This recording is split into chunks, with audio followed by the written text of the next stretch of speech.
اعوذ باللہ من الشیطان الرجیم بسم اللہ الرحمن الرحیم وَكَمْ أَهْلَكْنَا مِنْ قَرْيَةٍ بَطِرَتْ مَعِيشَتَهَا فَتِلْكَ مَسَاكِنُهُمْ لَمْ تُسْكَنْ مِنْ بَعْدِهِمْ إِلَّا قَلِيلًا وَكُنَّا نَحْنُ الْوَارِثِينَ۔ اس سے پہلے والی آیات کریمہ کے اندر مضمون یہ گزرا کہ اللہ کے سوا کوئی ہدایت نہیں دے گا، کائنات میں پیغمبر سے بڑھ کر کوئی بھی نہیں، اور تو اور محمد الرسول اللہ صلی اللہ علیہ وسلم تمام کائنات کے تمام پیغمبروں سے افضل ہے۔ پہلے عرض کیا تھا کہ امت میں سب سے بڑا درجہ جو ہوتا ہے وہ وقت کے نبی کا ہوتا ہے، اور تمام انبیاء میں جو فضیلت حاصل ہے وہ محمد الرسول اللہ کو حاصل ہے۔ اللہ نے محمد الرسول اللہ کو مخاطب کر کے یہ فرما دیا کہ اے محمد آپ کسی کو ہدایت نہیں دے سکتے۔ تب یہ بات لوگوں کے ذہنوں میں آ گئی کہ جب محمد نہیں دے سکتے تو اس کے علاوہ کوئی بھی نہیں دے سکتے۔ فرمایا جو سب سے قریبی آپ کے چچا ہیں آپ انہیں ہدایت نہیں دے سکتے، اور کسی کو کیا دیں؟ اب فرمایا انہوں نے کہا تھا کہ محمد صلی اللہ علیہ وسلم سے کہ اے محمد ہم تیری پیروی نہیں کریں گے، تیری بات نہیں مانیں گے۔ کیوں؟ اگر تیری بات مانی تو یہ دوسرے لوگ ہمیں اٹھا کر قتل کر دیں گے۔ تو اللہ فرماتے ہیں کہ لوگوں کے قتل سے ڈرتے ہو، اللہ کے عذاب سے نہیں ڈرتے۔ وَكَمْ أَهْلَكْنَا کتنی ہی بستیاں ہلاک کی ہم نے، وَكَمْ أَهْلَكْنَا مِنْ قَرْيَةٍ کتنی ہی بستیاں ہم نے ہلاک کر دی، بَطِرَتْ مَعِيشَتَهَا وہ اپنی زندگی کے اوپر اتراتے تھے، فخر کیا کرتے تھے تکبرانہ انداز کے ساتھ۔ کیا کہتے تھے؟ من اشد منا قوہ، وہ کون ہے ہم سے زیادہ طاقت والا، کون ہے ہم سے زیادہ مال والا۔ فرعون کو دیکھو وہ کیا کہہ رہا ہے، قارون کو دیکھو مال کے اوپر کیا کر رہا ہے، تکبر کر رہا ہے۔ دیکھتے نہیں ہم نے کیسے ہلاک کیا؟ یار ان کی تو کوئی زندگیاں تھی نا، آپ کی کیا زندگیاں ہیں؟ 60 سال 70 سال 100 سال اس زندگی کے اوپر اتراتے ہو۔ مال کتنا ہے تمہارے پاس جس کے اوپر تم اتراتے ہو؟ اچھا اسے بھی چھوڑو، سب سے زیادہ جو انسان کو مان ہوتا ہے، فخر ہوتا ہے، وہ جان کے اوپر ہوتا ہے۔ فرمایا تمہاری کیا جانیں ہیں؟ یہ 6 فٹ 7 فٹ پہلی امتوں کو دیکھو نا، جب سب سے ٹھگنا آدمی ہے وہ بھی 60 گز کا ہے، ایک گز کے اندر کم و بیش 3 فٹ ہوتے ہیں، وہ 150-200 فٹ کا آدمی ان کا ٹھگنا ہے، ان کو ہم نے تباہ و برباد کیا ہے۔ تمہیں ہم تباہ و برباد نہیں کریں گے؟ ذرا پہلے دیکھو نا بستیوں کو۔ فرمایا فَتِلْكَ مَسَاكِنُهُمْ یہ ہیں ان کے گھر۔ تم شام کی طرف سفر کرتے ہو مکہ والو، راستے کے اندر ان کے کھنڈرات تمہیں نظر آتے ہیں، وہ تباہ شدہ ان کے گھر تمہیں نظر آتے ہیں۔ فرمایا فَتِلْكَ مَسَاكِنُهُمْ یہ ہے ان کے گھر، لَمْ تُسْكَنْ مِنْ بَعْدِهِمْ نہیں رہا ان کے اندر، نہیں بسایا گیا ان کے اندر کسی کو، من بعدہم ان کے بعد، الا قلیلا مگر بہت تھوڑے سے عرصے کے لیے کوئی آیا ہو، آ کر گزر گیا ہو، وہ علیحدہ چیز ہے، لیکن ادھر پھر بسا کوئی نہیں۔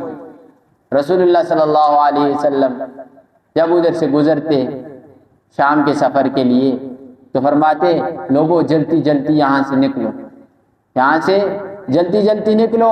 اپنے منہ کو چادر کے ساتھ لپیٹ لیتے رسول اللہ صلی اللہ علیہ وسلم اور جلدی جلدی نکلتے۔ فرماتے کہ ایسی جگہوں پر کھڑے ہو کر تماشا مت دیکھو جہاں پر اللہ کا عذاب آتا ہے۔ پہلے بھی عرض کیا تھا کہ ہم لوگ تو ایسے کرتے ہیں کہیں زلزلہ ہو یا کسی جگہ کے اوپر کوئی حادثہ ہوا ہو تو لوگ پکنک منانے کے لیے ادھر جاتے ہیں، تفریح کے لیے کہ جائیں دیکھیں۔ یاد رکھ لیں ایسی جگہوں پر جانا نہیں چاہیے، اگر جاتے بھی ہیں تو اس نیت سے جائیں کہ اللہ کا عذاب کتنا سخت ہے، اور یہ تو اللہ کے عذاب کو کھلے عام دعوت ہے کہ انسان تفریح کے لیے ایسے مقامات پر جائے۔ فرمایا لم تسکن من بعدہم الا قلیلا وکننا نحن الوارثین یہ جملہ بہت کام کا۔ فرمایا ہم ہی وارث ہو کر رہے، یہ بنائی تھی زمین تب بھی وارث اس کے ہم ہی تھے، اور جب انہیں تباہ کیا تب بھی وارث اس کے ہم ہیں، اور جب تک قیامت آئے گی یا قیامت کے بعد تک بھی وارث کون ہے؟ زمین کا اللہ ہے۔ یہ زمین کسی کی بھی نہیں ہے، یاد رکھ۔ آج یہ ہمارے ہاتھوں میں ہے تب تک ہے جب تک آنکھیں بند نہیں ہوئی، جب آنکھیں بند ہوگی کوئی کہتے ہیں یہ زمین میری ہے؟ نہیں، ہم سارے اس زمین کے تو ہیں، لیکن ہم میں سے کسی کی یہ زمین نہیں۔ اللہ فرماتے ہیں وَكُنَّا نَحْنُ الْوَارِثِينَ، ہم ہیں اس کے وارث۔ آگے اللہ ایک اصول، ایک ضابطہ بیان کرتے ہیں۔ وہ ضابطہ کیا ہے کہ اللہ بے گناہ کسی کو پکڑتا نہیں۔ اللہ دلیل پوری کر کے، حجت پوری کر کے اس کے بعد اللہ پکڑتا ہے۔ فرمایا وَمَا كَانَ رَبُّكَ، تیرے رب کے شان شان نہیں کہ مہلک القریٰ، ہلاک کرے کسی بستی کو، حتیٰ یہاں تک کہ وہ بھیجے فی امہا، اس بستی کی اصل کے اندر، رسولاً، رسول کو، یتلو علیہم آیاتنا، وہ تلاوت کرے ان کے اوپر ہماری آیتوں کو۔ رسول ہر محلے، ہر گاؤں یا ہر بستی کے اندر ہونا ضروری نہیں۔ اب آپ دیکھ لیں کہ محمد رسول اللہ کدھر مبعوث ہوئے؟ مکہ کے اندر ہوئے نا۔ اب مکہ تو ایک ہی شہر ہے، اب ادھر مبعوث ہوئے تو قیامت تک آنے والا انسان کس کے دین پر چلے گا؟ محمد رسول اللہ کے دین پر چلے گا۔ اب ہم میں سے کوئی شخص اٹھ کر یہ بات نہیں کہہ سکتا کہ میرے پاس تو محمد رسول اللہ نہیں آئے، مجھے اللہ کیوں عذاب دے۔ اللہ نے اس چیز کی نفی کر دی، فرمایا رسول آتا ہے ام القریٰ کے اندر، جو بستیوں کی ماں ہوتی ہے، اصل ہوتی ہے، اس کے اندر رسول آتا ہے۔ تو ادھر پوری کی پوری بستیاں، پوری دنیا کی ماں کون ہے؟ کعبہ ہے۔ اس کعبہ کے اندر مبعوث کر دیا رسول اللہ صلی اللہ علیہ وسلم کو، اور دین سارے لوگوں تک پہنچ گیا۔ آج بھی کوئی شخص یہ دعویٰ نہیں کر سکتا کہ کل قیامت والے دن میں مروں گا، اللہ سے جا کر میں یہ کہوں گا اے اللہ فلاں بات کا مجھے تو پتہ ہی نہیں تھا، میں کیسے عمل کرتا، فلاں مسئلے کا مجھے پتہ نہیں تھا، فلاں یہ حرام ہے حلال ہے مجھے پتہ نہیں تھا۔ اللہ نے دین اپنا مکمل کر دیا۔ اللہ نے فرمایا الیوم اکملت لکم دینکم واتممت علیکم نعمتی، محمد رسول اللہ میں نے دین کو مکمل کر دیا۔ اور آگے رسول اللہ نے فرمایا اے صحابہ گواہ رہنا، گواہ رہنا، گواہ رہنا، میں نے تم لوگوں تک دین کو پہنچا دیا، اب تمہاری ذمہ داری ہے اگلے لوگوں تک پہنچاؤ۔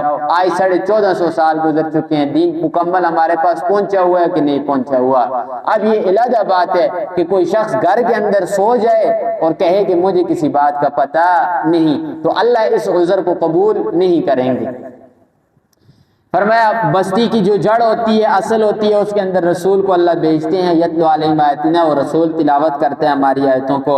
فرمایا وما كنا مهلك القرى، ہم نہیں ہلاک کرتے کسی بھی بستی کو، الا واهلها ظالمون، مگر اس بستی کے رہنے والے ظالم ہوتے ہیں۔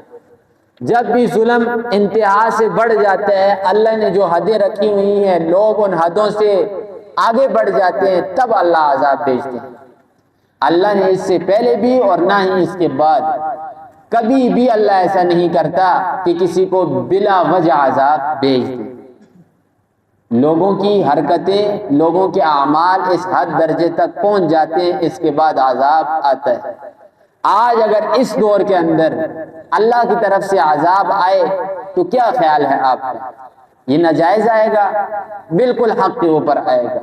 کتنے زیادہ گناہ امت کے اندر جمع ہو چکے ہیں، سود سر عام کھایا جا رہا ہے کہ نہیں جا رہا، شراب پی جا رہی ہے، زنا ہو رہا ہے، تمام گناہ جمع ہوئے ہیں۔ تو اب اگر اللہ عذاب بھیجے تو یہ ظلم ہے؟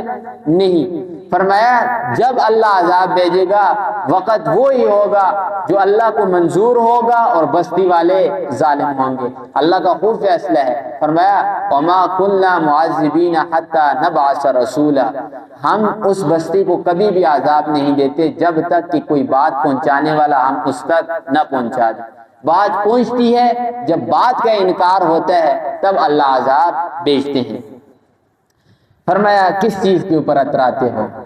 اور یہ دنیا کے اندر اتنے تم لوگ لگے ہوئے ہو کہ اللہ کو بلا دیا ہے۔ یہ دنیا کیا چیز ہے؟ دنیا کی حقیقت اللہ خود بیان کرتے ہیں۔